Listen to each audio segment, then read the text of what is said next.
Hello everyone, welcome to Sanmarga classes. ಭಾಗಲಬ್ಧ ಸಂಖ್ಯೆಗಳು ಅಧ್ಯಾಯದ 18ನೇ ಪ್ರಶ್ನೆಯನ್ನ ಗಮನಿಸಿ. ಪೂರ್ಣಾಂಕಗಳಲ್ಲಿ ಆವೃತ್ತವಾಗಿರದ ಗಣಿತದ ಮೂಲ ಕ್ರಿಯೆಯು. ಆಯ್ಕೆಯನ್ನ ಗಮನಿಸಿ.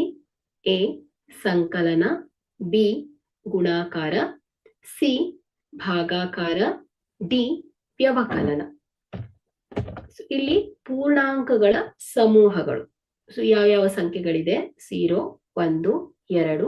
ಈ ರೀತಿಯಲ್ಲಿ -1, -2, -3 ಈ ರೀತಿಯಲ್ಲಿ ಸಾಗುತ್ತೆ. ಈ ಒಂದು ಸಮೂಹಕ್ಕೆ ನಾವು ಪೂರ್ಣಾಂಕಗಳ ಸಮೂಹಗಳು ಅಂತ ಹೇಳ್ತೇವೆ.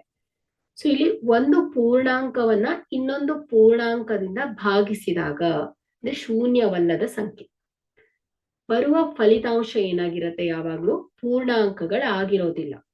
ಉದಾಹರಣೆಗೆ 3 ಮತ್ತು 2. ಇದು ಪೂರ್ಣಾಂಕಗಳಾಗಿದೆ.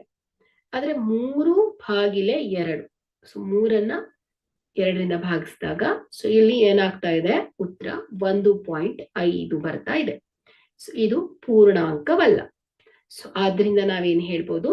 ಭಾಗಾಕಾರವು ಪೂರ್ಣಾಂಕಗಳ ಸಮೂಹದಲ್ಲಿ ಆವೃತ್ತವಾಗಿಲ್ಲ.